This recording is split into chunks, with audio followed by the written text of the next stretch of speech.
Hello दोस्तों, mutton, beef या pork ये सारी चीजें रेड मीट की कैटेगरी में आते हैं, जिसके बारे में अक्सर ये कहा जाता है कि इसको खाना अच्छा नहीं है। रूटीनली हार्ट पेशेंट्स के लिए या बीपी शुगर के कोलेस्ट्रॉल के पेशेंट्स के लिए इसको कितनी बार खाना एक्सेप्टेबल है और क्या इसे बार बार खाने से प्रॉब्लम होती है और कोई स्पेसिफिक इसमें और इंस्ट्रक्शंस है या नहीं, ये सारी चीजें जानने का प्रयास करेंगे। रेड मीट के बारे में आज क्या गाइडलाइंस है इसके बारे में बात करेंगे। हालांकि इसको लेकर काफी ज्यादा कंट्रोवर्सी और शायद फ्यूचर में इसके संदर्भ में काफी चीजें चेंज हो जाए, क्योंकि काफी लॉबी है जो कहता है कि रेड मीट नुकसानदायक नहीं है और इसको लेने में कोई खास प्रॉब्लम नहीं है। तो हो सकता है इस मामले में फ्यूचर में चीजें चेंज हो, लेकिन आज के डेट में क्या रिकमेंडेशन है और पेशेंट्स को मैं अपने क्या रिकमेंड करता हूं उस बारे में भी बात करेंगे। टॉपिक पर जाने से पहले जो लोग हमारे चैनल पर नए हैं उन्हें रिक्वेस्ट करूंगा कि चैनल को सब्सक्राइब करें। हमारे चैनल का पर्पस है हेल्थ एजुकेशन के द्वारा लोग को हेल्थी बनाना। इस मिशन में आप हमारे सहभागी बन सकते हैं। चैनल को सब्सक्राइब करके, वीडियोस को लाइक करके टॉपिक के दौरान कुछ इंटरेस्टिंग साइंटिफिक फैक्ट्स, कुछ प्रैक्टिकल यूटिलिटी की बातें और कुछ स्टडीज के बारे में आपको बताऊंगा, इसलिए बने रहिए हमारे साथ एंड तक। चलिए शुरू करते हैं हमारे साथ ये हेल्थ का सफर।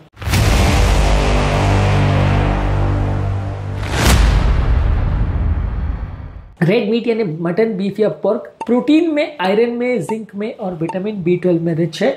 ये न्यूट्रिएंट्स हमारी एनर्जी के लिए, हमारी इम्यूनिटी के लिए और हमारे ब्लड की हेल्थ को इंप्रूव करने के लिए काफी उपयोगी हैं। इनको बहुत ज्यादा मात्रा में खाने से ये सारे फूड प्रोडक्ट्स कोलेस्ट्रॉल में रिच होते हैं।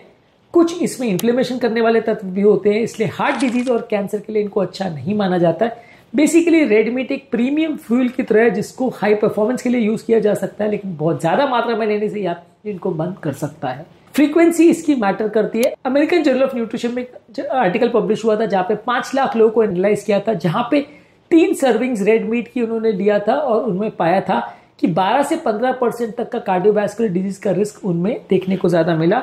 स्टडी ने साबित किया कि यदि लोगों को लंबे समय तक अगर नॉन वेजिटेरियन फूड आइटम्स खासकर रेड मीट बहुत ज्यादा मात्रा में अगर खिलाया जाता है तो हार्ट डिजीज का प्रॉब्लम बढ़ सकता है।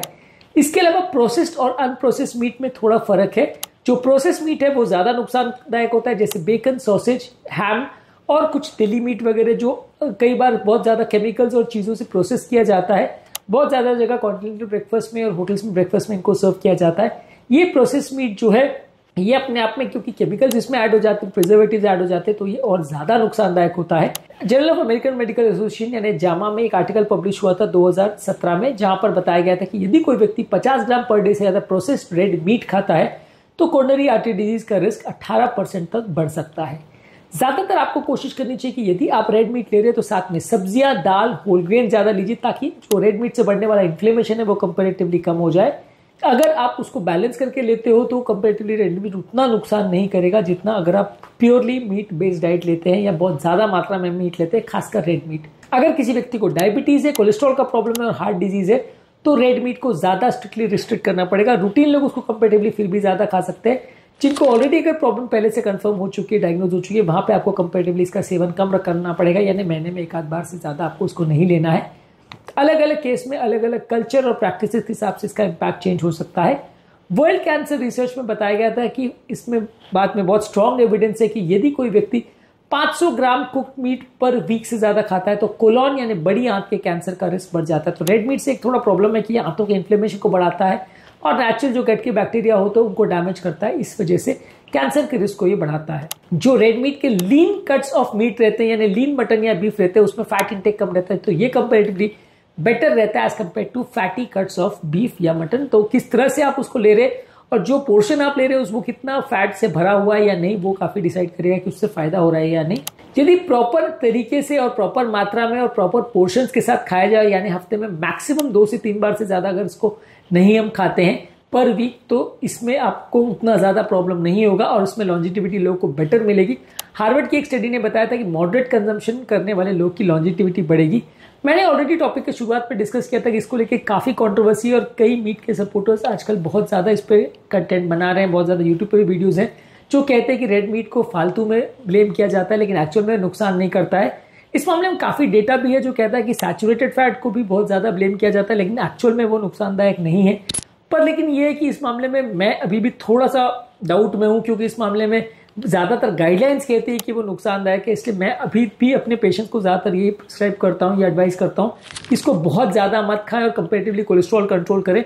क्योंकि जो रेड मीट को सपोर्ट करने वाली लॉबी है वो ज्यादातर ये मान के चलती है कि कोलेस्ट्रॉल नुकसान नहीं करता। एक्चुअल में बॉडी का जो इन्फ्लेमेशन है वो ही ज़्यादातर हार्ट अटैक और प्रॉब्लम्स के लिए जिम्मेदार है। रेड मीट जिम्मेदार या कोलेस्ट्रॉल जिम्मेदार नहीं है। पर एज ऑफ नाउ ये चीज़ें काफ़ी कॉन्ट्रोवर्शियल है और जब तक ये पूरी तरह प्रूव नहीं हो जाए, जिसमें काफ़ी टाइम लग सकता है, कई साल लग सकते हैं, दुनिया भर में इस तरह की गाइडलाइंस को लोग एक्सेप्ट करें।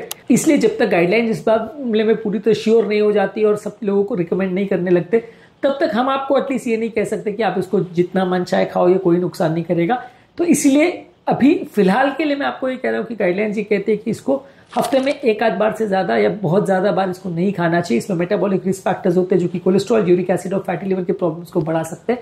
सीमित मात्रा में इसको खाना है, लीन कट्स ऑफ मीट को ज़्यादा लेना है और बैलेंस न्यूट्रिशन पर ज़्यादा फोकस करना है। ये सारी चीज़ें आप फॉलो करोगे तो ये उतना ज़्यादा नुकसान नहीं करेगा।